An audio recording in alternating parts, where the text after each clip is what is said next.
Я видел убийц мудрости, как черные обезьяны, они бормотали порочные глупости. В них я видел тебя. Я видел агрессивных матерей ада, разрывающих своих детей. О, вы, которые не имеете понимания, в них я видел тебя. Muita gente não sabe do que se trata quando a gente fala em eurasianismo. Muita gente não sabe qual é a ideologia atual da Rússia, né?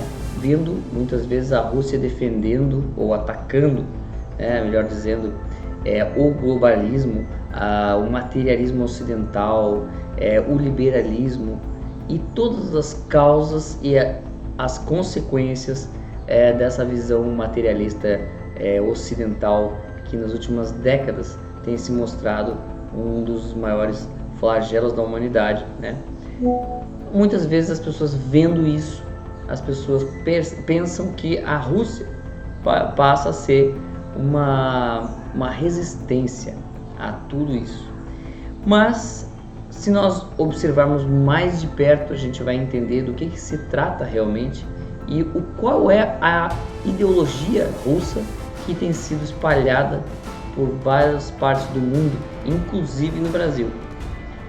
Conservadores europeus, norte-americanos e também brasileiros têm caído nessa armadilha. E qual é essa armadilha? É a armadilha de uma ideologia, de uma supra-ideologia, construtora de ideologias regionais, quase todas, aliás, todas elas com uma feição neofascista misturada a uma feição marxista ortodoxa. O duginismo, né, porque vem justamente do ideólogo russo Alexander Dugin, ele nada mais é do que uma ideologia formada através de retalhos, seja do marxismo, seja do fascismo, do neonazismo, da mística nazista, principalmente do ocultismo e mais amplamente ainda de uma nova forma de gnosticismo moderno. O Eric Wegener dizia que o gnosticismo se confunde com a própria mentalidade moderna. Mas se a gente for ver então justamente a sua alternativa, quer dizer, essa resistência supostamente antimaterialista, espiritualista, etc., ela é igualmente gnóstica, mas com uma feição um pouco diversa. E é justamente por isso que ela engana muitas pessoas. Então, contra o materialismo, contra a ideologia de gênero, contra o transhumanismo globalista ocidental, os dugnistas ou os russos, eles oferecem o quê? Eles oferecem o retorno de um tradicionalismo, ou seja, de uma volta das tradições. E que tradições são essas? Olhando mais de perto, a gente vê que são exatamente as mesmas tradições que estavam sendo resgatadas lá no final do século XIX e início do século XX e que deram origem ao nazismo e a grande parte da ideologia, a própria ideologia globalista através do pacifismo e movimento Nova Era. Não é à toa que um dos livros que mais fala sobre isso, que mais esclareceu pessoas sobre isso, conservadores especialmente, sobre isso nas últimas décadas, seja o livro Falsa Aurora, do católico cristão Li Pen. Mas o livro que denuncia amplamente, muito bem denunciado, um grande documento de denúncia contra os movimentos de Nova Era e como que os globalistas queriam criar uma religião universal.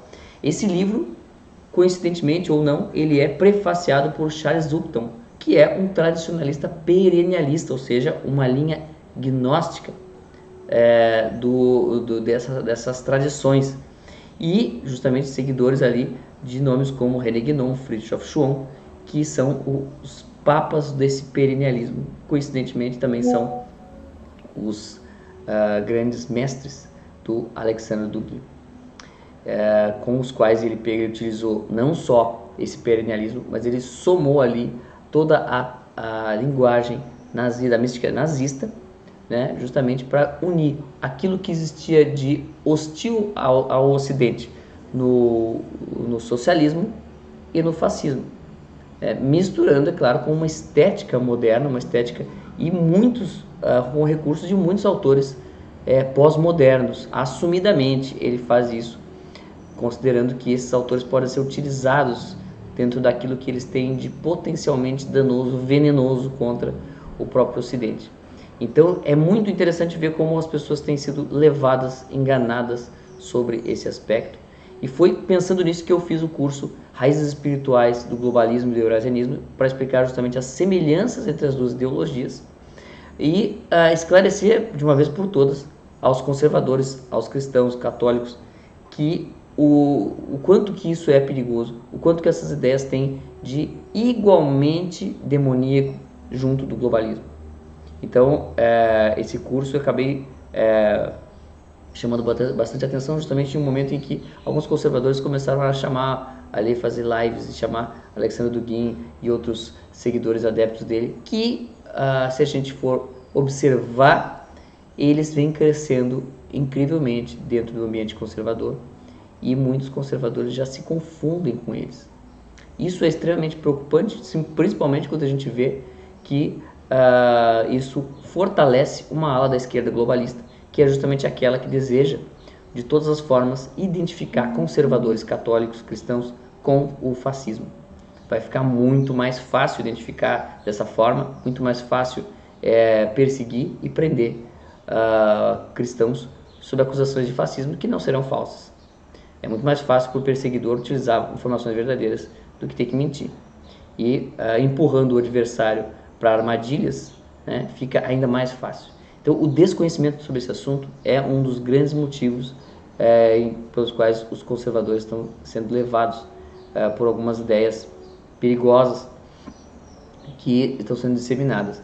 E isso, claro, coincide também com um gradativo abandono, já de algumas décadas, um abandono dos conservadores a respeito da Igreja Católica e da doutrina católica. Porque se começou a imaginar que essas batalhas pela defesa da igreja começaram a se tornar perdidas. Então não valia mais a pena defender a Santa Igreja e começou a valer mais a pena defender alguns mitos da política, alguns personagens caricatos, alguns influencers que faziam mitadas e denúncias, inclusive muitas denúncias contra a própria Igreja Católica, auxiliando nessa imensa cortina de desilusão que alimenta exatamente essas fileiras revolucionárias do gnosticismo perennialista e duginista, que se manifesta pela volta dessas ideologias neofascistas, né, que crescem a cada dia. Então esse é um assunto muito interessante e eu recomendo a quem não fez esse curso Raízes Espirituais do Globalismo e do Eurasianismo que faça logo, porque ali eu mostro exatamente onde estão os gurus da modernidade e os gurus do tradicionalismo, como eles são exatamente os mesmos, né? E quando não são os mesmos, são renovações das mesmas ideias. Человечка в ад, я разглядел, что от головы до пояса это была женщина, от пояса до пят мужчина. В ней я видел тебя, потому что я сдал пароль закрытого дворца 480 и держал в руках поводья колесницы Сфинкса, черные и белые. Но ни одна из этих вещей не обманула меня, поскольку своим мастерством я развил их все в 12 лучей короны. И эти 12 лучей были одни. Dạ con.